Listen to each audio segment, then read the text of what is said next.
Section 1. A woman wants to find out about a paragliding course. Listen to the conversation between the woman and the man and answer the questions. First, you have some time to look at questions 1 to 7.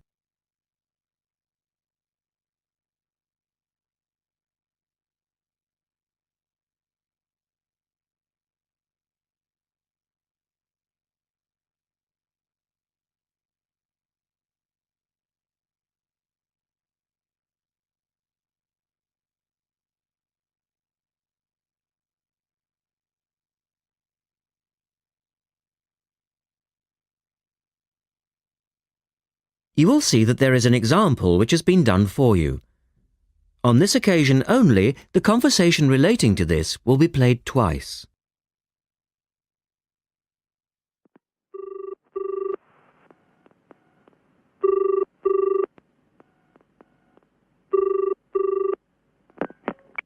Hello, Paraglider's Paradise. How can I help you? Oh, hi. I'm interested in doing a course in paragliding. Which course are you interested in? Well, I'm not sure. What's available? Well, we've got the introductory course which lasts for 2 days. Okay. Or there's the 4-day beginner's course, which is what most people do first. I'd tend to recommend that one. And there's also the elementary pilot course, which takes 5 to 6 days depending on conditions. We might try the beginner's course. The woman says they would like to try the beginner's course. So the answer is B, the 4-day beginner's course. Now we shall begin. You should answer the questions as you listen because you will not hear the recording a second time.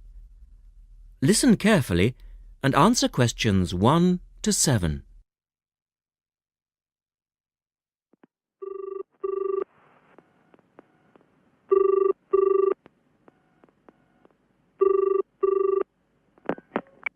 Hello, Paraglider's Paradise. How can I help you? Oh, hi. I'm interested in doing a course in paragliding. Which course are you interested in?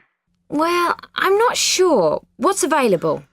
Well, we've got the introductory course which lasts for 2 days. Okay. Or there's the 4-day beginner's course, which is what most people do first. I'd tend to recommend that one.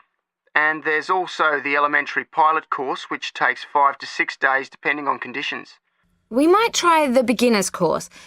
What sort of prices are we looking at?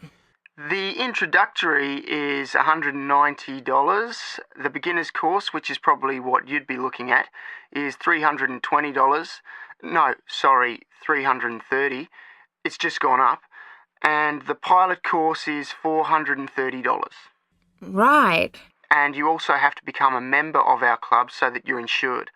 That'll cost you $12 a day. Everyone has to take out insurance, you see.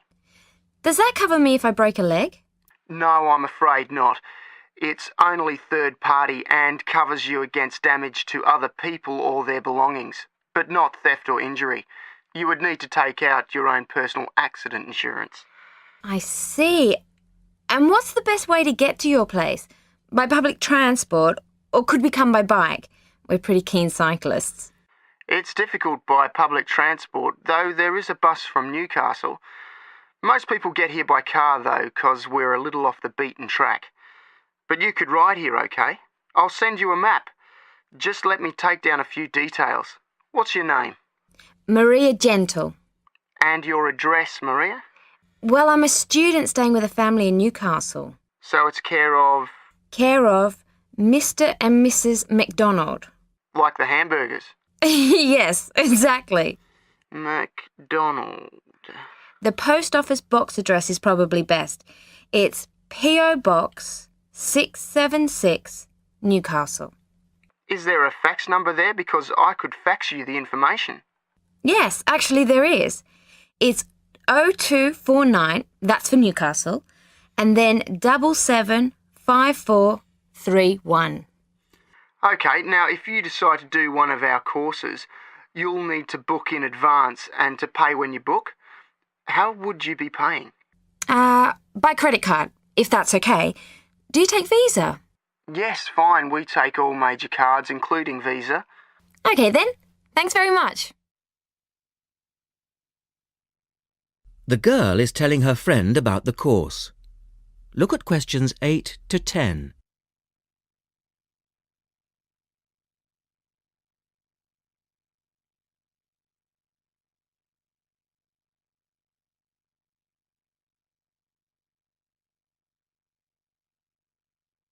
Now listen to their conversation and answer questions 8 to 10.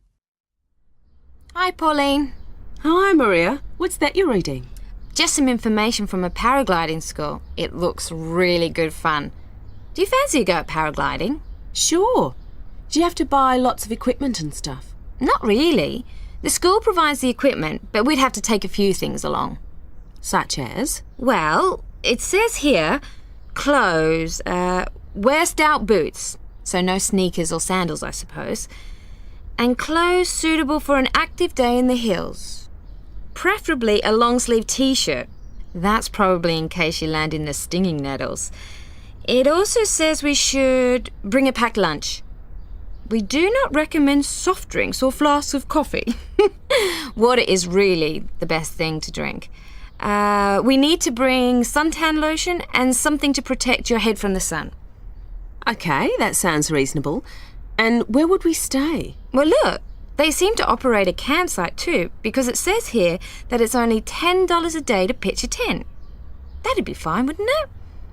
And that way we'd save quite a bit, because even a cheap hotel would cost money. Or perhaps we could stay in a bed and breakfast nearby. It gives a couple of names here we could ring. I think I might prefer that. Hotels and youth hostels would all be miles away from the farm, and I don't fancy a caravan. No, I agree. But let's take a tent and pray for good weather. Okay, let's do it. What about next weekend? No, I can't. I'm going on a geography field trip. And then it's the weekend before the exams, and I really do need to study. Okay then, let's make it the one after the exams. Fine, we'll need a break by then. Can you ring and let me know if you can find out some...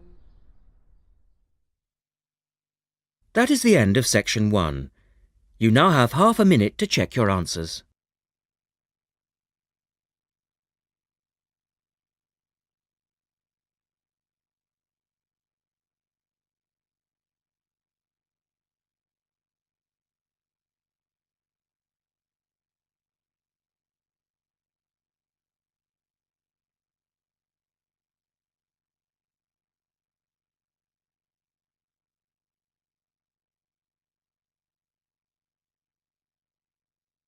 Now turn to section 2 on page 32.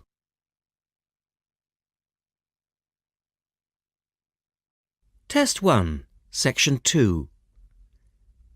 You will hear a reporter talking on the radio about old racing cars. First, look at questions 11 to 16.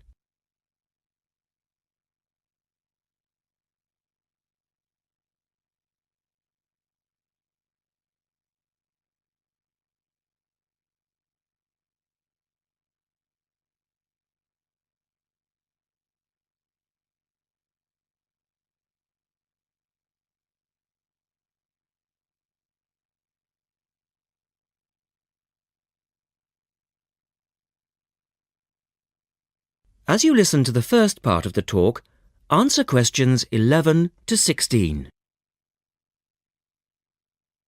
The Goodwood Museum is currently celebrating some of the most extravagant types of car design in its Festival of Speed.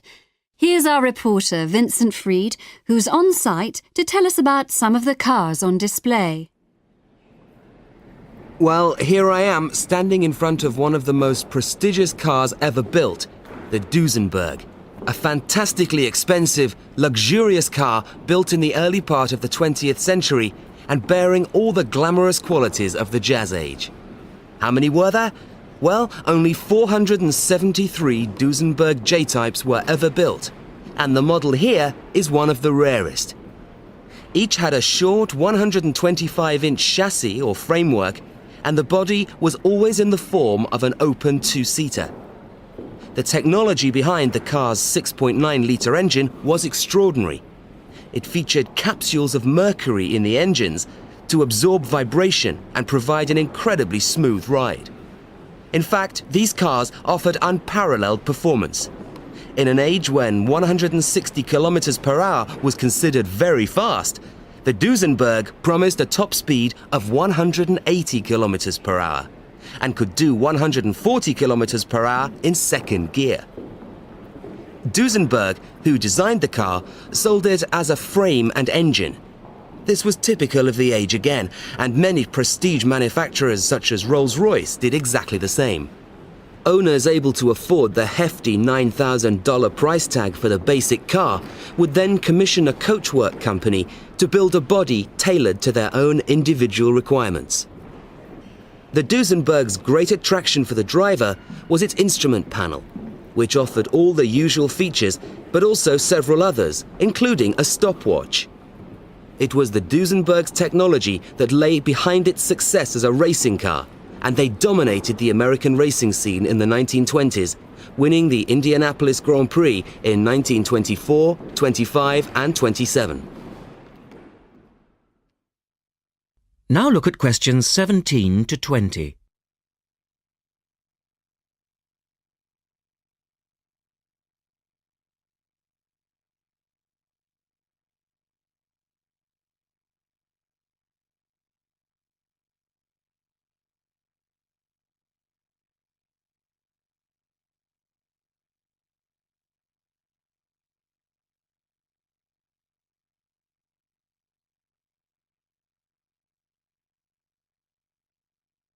As the talk continues, answer questions 17 to 20.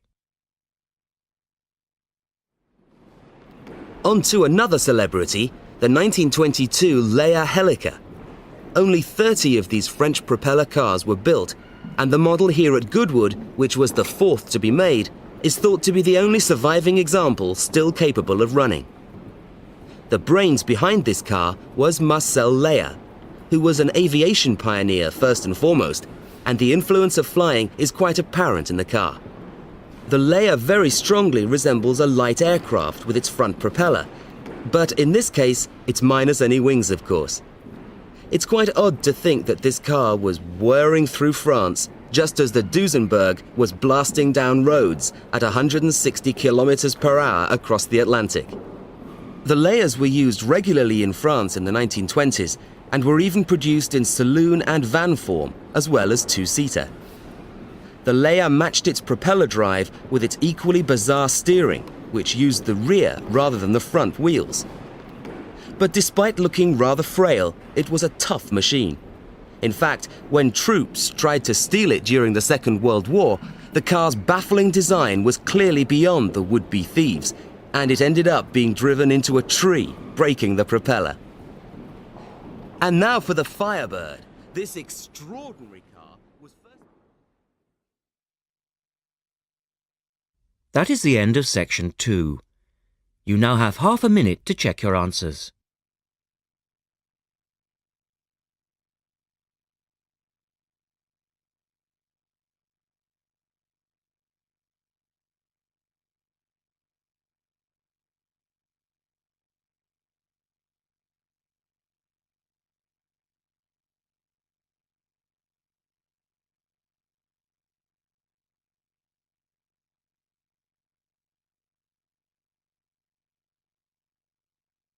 Now turn to section 3 on page 33.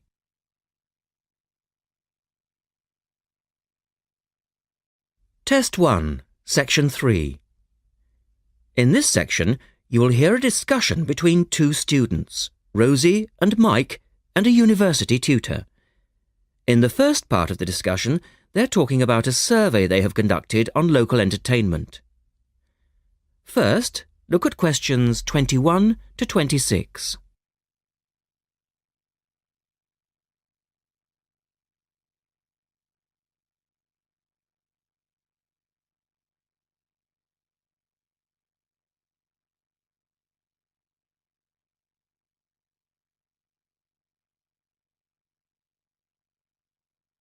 Now listen to the first part of the discussion and answer questions 21 to 26. Good morning, everyone.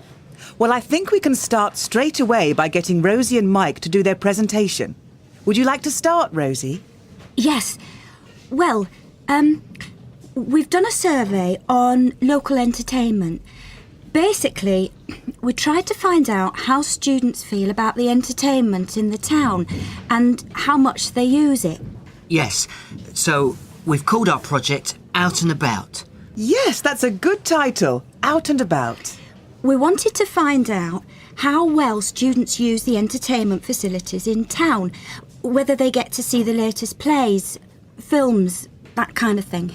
Now, we have our own facilities on campus, of course. Oh, yes. We deliberately omitted those as we really wanted to examine outside entertainment in the town as opposed to on the university campus. Actually, there were a lot of areas to choose from, but in the end, we limited ourselves to looking at 3 general categories: cinema, theatre and music. Right. OK, well, first of all, cinema. In the town, there are 3 main places where you can see films. There's the new multi-screen cinema complex, the old Park Cinema and a late-night Odeon.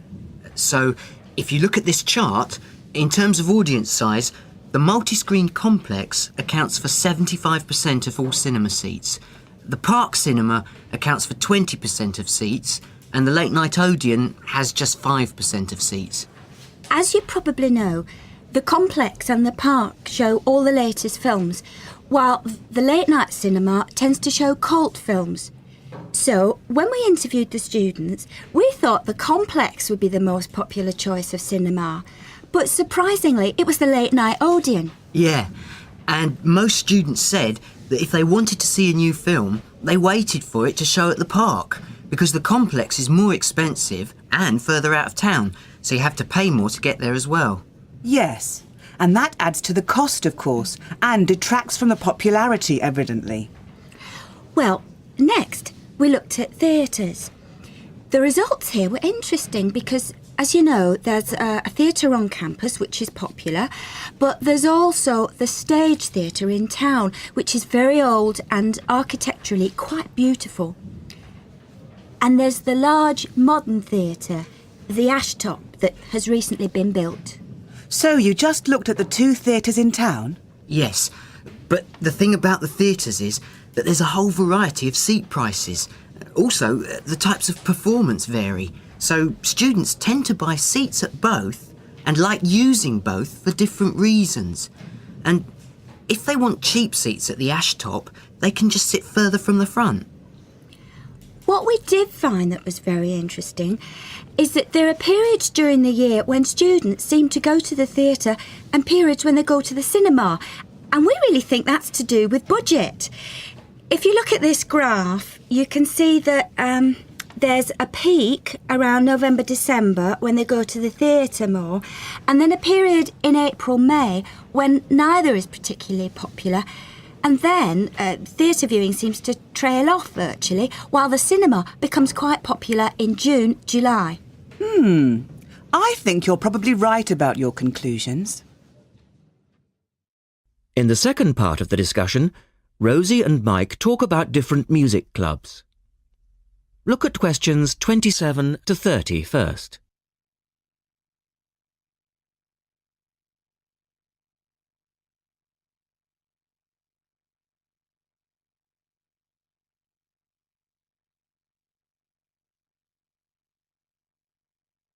As you listen to the discussion, complete the chart about the different music clubs. Some answers have been done for you. Listen carefully and answer questions 27 to 30.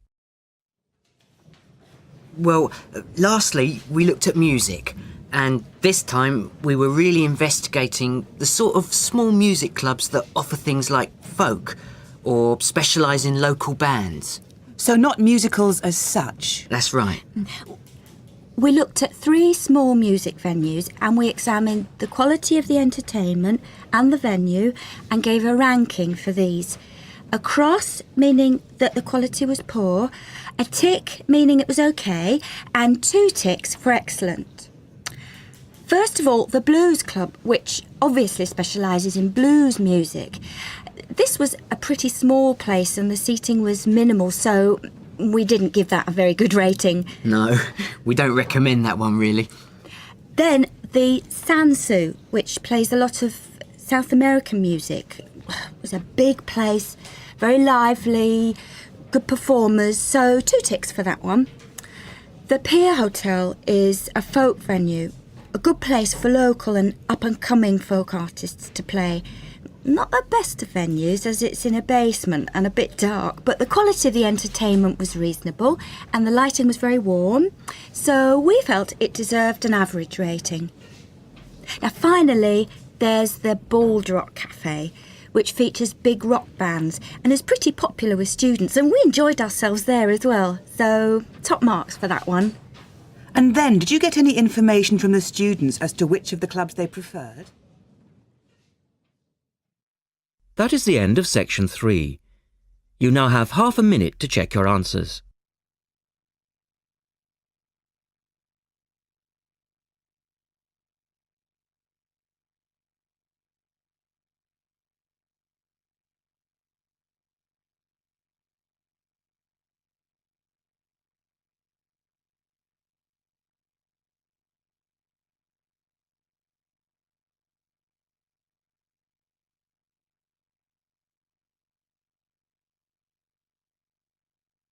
Now turn to section 4 on page 35.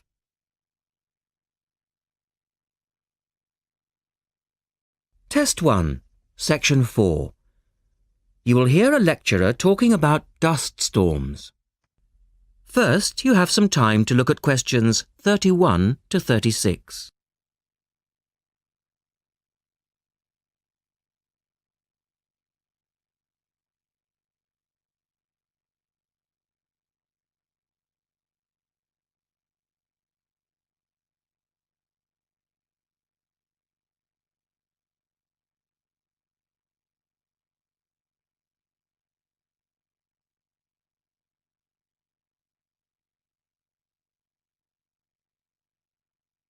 Now listen carefully and answer questions 31 to 36. In the last lecture, we looked at the adverse effects of desert dust on global climate. Today, we're going to examine more closely what causes dust storms and what other effects they can have. As you know, dust storms have always been a feature of desert climates, but what we want to focus on today is the extent to which human activity is causing them. And it's this trend that I want to look at, because it has wide-ranging implications. So, what are these human activities? Well, there are 2 main types that affect the wind erosion process, and thus the frequency of dust storms. There are activities that break up naturally wind-resistant surfaces, such as off-road vehicle use and construction. And there are those that remove protective vegetation cover from soils, for example, mainly farming and drainage. In many cases, the 2 effects occur simultaneously, which adds to the problem. Let's look at some real examples and see what I'm talking about. Perhaps the best-known example of agricultural impact on desert dust is the creation of the USA's Dust Bowl in the 1930s. The dramatic rise in the number of dust storms during the latter part of that decade was the result of farmers mismanaging their land. In fact, choking dust storms became so commonplace that the decade became known as the Dirty 30s. Researchers observed a similar but more prolonged increase in dustiness in West Africa between the 1960s and the 1980s, when the frequency of the storms rose to 80 a year, and the dust was so thick that visibility was reduced to 1,000 meters. This was a hazard to pilots and road users. In places like Arizona, the most dangerous dust clouds are those generated by dry thunderstorms. Here, this type of storm is so common that the problem inspired officials to develop an alert system to warn people of oncoming thunderstorms. When this dust is deposited, it causes all sorts of problems for machine operators. It can penetrate the smallest nooks and crannies and play havoc with the way things operate because most of the dust is made up of quartz, which is very hard. Another example. The concentration of dust originating from the Sahara has risen steadily since the mid-1960s. This increase in wind erosion has coincided with a prolonged drought, which has gripped the Sahara's southern fringe. Drought is commonly associated with an increase in dust-raising activity, but it's actually caused by low rainfall, which results in vegetation dying off. In the second part, the speaker talks about the drying up of the Aral Sea. Look at questions 37 to 40 and complete the flowchart. One of the foremost examples of modern human-induced environmental degradation is the drying up of the Aral Sea in Central Asia. Its ecological demise dates from the 1950s, when intensive irrigation began in the then Central Asian republics of the USSR. This produced a dramatic decline in the volume of water entering the sea from its two major tributaries. In 1960, the Aral Sea was the fourth largest lake in the world, but since that time it has lost 2/3 of its volume. Its surface area has halved, and its water level has dropped by more than 216 metres. A knock-on effect of this ecological disaster has been the release of significant new sources of wind-blown material as the water level has dropped. And the problems don't stop there. The salinity of the lake has increased so that it is now virtually the same as seawater. This means that the material that is blown from the dry bed of the Aral Sea is highly saline. Scientists believe it is adversely affecting crops around the sea because salts are toxic to plants. This shows that dust storms have numerous consequences beyond their effects on climate, both for the workings of environmental systems and for people living in drylands. That is the end of section 4. You now have half a minute to check your answers.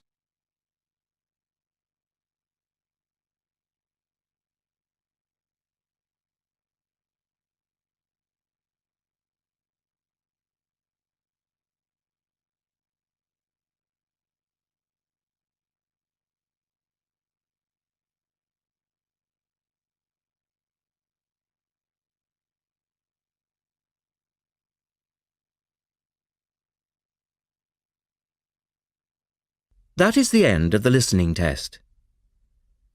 At the end of the real test, you will have 10 minutes to transfer your answers to the listening answer sheet.